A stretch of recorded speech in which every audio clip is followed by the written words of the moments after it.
Payg'ambarimiz orqada, sahoba-ikromlar oldida 3000 ta mushrik Makka Qurayshliklari yetib kelgan 3000 ta 15 ta ayol bor. Qurayshliklarda nima bor? 15 ta ayol bor. Ularning boshi Hind binti Utba. Hazrati Hamza bu Hind binti Utbaning otasini 1 yil avval Badr jangida qatl qilib o'ldirgan edi. Alamini olishlik uchun kelgan. Agar Hamzani o'ltirsam deydi, qornini yorib turib, jigarini men o'zim yutaman deb qasam ichgan bo'ladi bu ayol.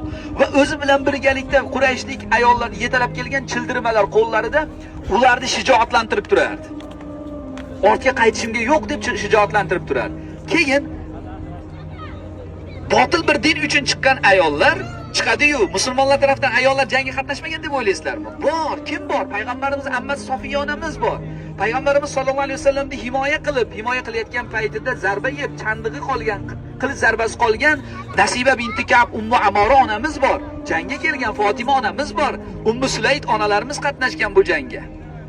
Yaradorlarni yaralarini bog'laymiz deb qo'limizdan kelgan imkoniyatni ayamaymiz deb qatnashgan onalarimiz bor. Payg'ambarimiz sollallohu alayhi vasallam bu joyga joylashadilar. 3000 ta askar to'g'risida shanba kuni tong vaqtida, Shavvol oyining 15ida shanba kuni tong vaqtida bo'ladi. Shavvol oyi Ramazon oyidan keyingi oy. Shavvol oyida bo'ladi. 15ida shanba boshlanadi, ertaman shom vaqtida kechki mahal Uhud jangi tugaydi. Payg'ambarimiz bu joyga keldilar. 3000 ta askarlarning boshchisi Abu Sufyon chiqib keldi. "Ey Madinalik musulmonlar" dedi. Hamma qaradi. "Bizni sizlar bilan muammoyimiz yo'q" dedi. "Bizlarga bitta Muhammadni topshiringlar" dedi, "uylarga ketaringlar" dedi. "Bizi masalamiz Muhammad bilan" dedi. Sahobalar nima derdi? Sahobalar nima derdi? Sahoba-ikromlar o'zlarini Rasulullohning oldida jasadini unutib olgan zotlar bo'lgan. O'zlarini o'ylamagan kishilar bo'lgan.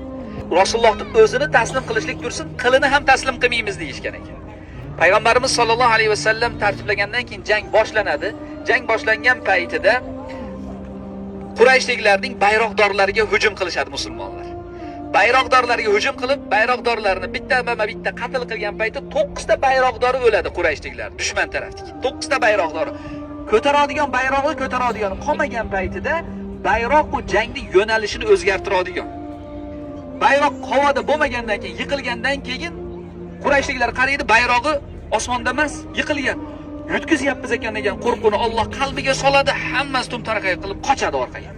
Qocha boshlashadi, qo'lidagi hamma narsasini tashlab, o'zini jonini saqlashlik maqsadda qochishni boshlaganda, kamonchilar ko'radi buni. Nima deyshadi?